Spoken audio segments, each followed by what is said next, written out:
How to Make a Horror Movie and Survive by Craig DiLouie is a horror novel. I quite enjoyed his previous one called Episode 13 about a ghost hunting crew. This one's also similar in terms of filmmaking and themes and setting. We're in the 80s or 90s. It's not really clear. We're following a pretentious and nerdy film director called Maury. He did a horror trilogy called Jack the Knife. We're not given much detail about the character of the movie, so it's sort of described as a rockabilly ghost with a switchblade maybe, who carves up teenagers. And while at a screening for the third film, he notices the crowd loving it too much, and he gave too many concessions to Jordan Liman, the producer, and the series has become cartoonish instead of scary, and he doesn't like that. So at a Hollywood party, he finds a forbidden reel called Mary's Birthday Massacre. It's a 6-minute clip of a helicopter crashing into a group of extras, turning them into salsa and killing a whole bunch of people. And this sort of brutality inspires him to make something similar. He wants to make a sort of real horror kind of movie. And he's pitching it to Jordan in the middle of a party, and this drunk actress named Sally Priest wants to starts backing him up, and they become fast friends. So the two of them go to find out more about the massacre footage, and they buy the camera from an estate sale from Arthur Golden, the man, a director who had it, and he discovers something very sinister with the camera while he's just filming in a park. If he films someone that he loves on film, they die. And a gruesome Final Destination-like way, anything just happens. Just a tree branch falling and hitting someone in the face, or just like spontaneous combustion even.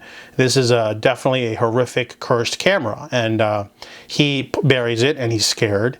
And he starts pitching a new movie to Jordan. He wants to make a sort of, If Wishes Could Kill is his title. It's like a monkey's paw sort of art house sort of film, and Jordan's like, nah, I don't want to do that. And then he's like, I'll make it more of a creepy horror film. So he brings on Dorothy, the writer of the original short story that's based off of, and the two of them start cooking up this movie. However, Jordan starts to interfere more, so he decides to use the camera for evil. And then he starts to get he starts to use it too much. He wants to use the camera to film his movie and kill the cast for real, to make this like a real cannibal holocaust type situation.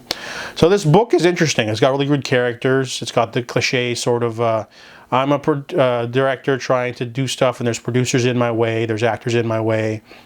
There's a lot of side characters like Sally and her mom and her lover, and then there's, other people that are just sort of there in the Hollywood sort of thing.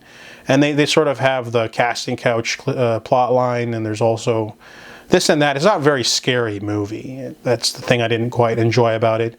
It's more campy, and the cursed camera has a thing where you could talk to the ghosts of the victims, and I didn't like that aspect of the storytelling because it was a little bit too literal.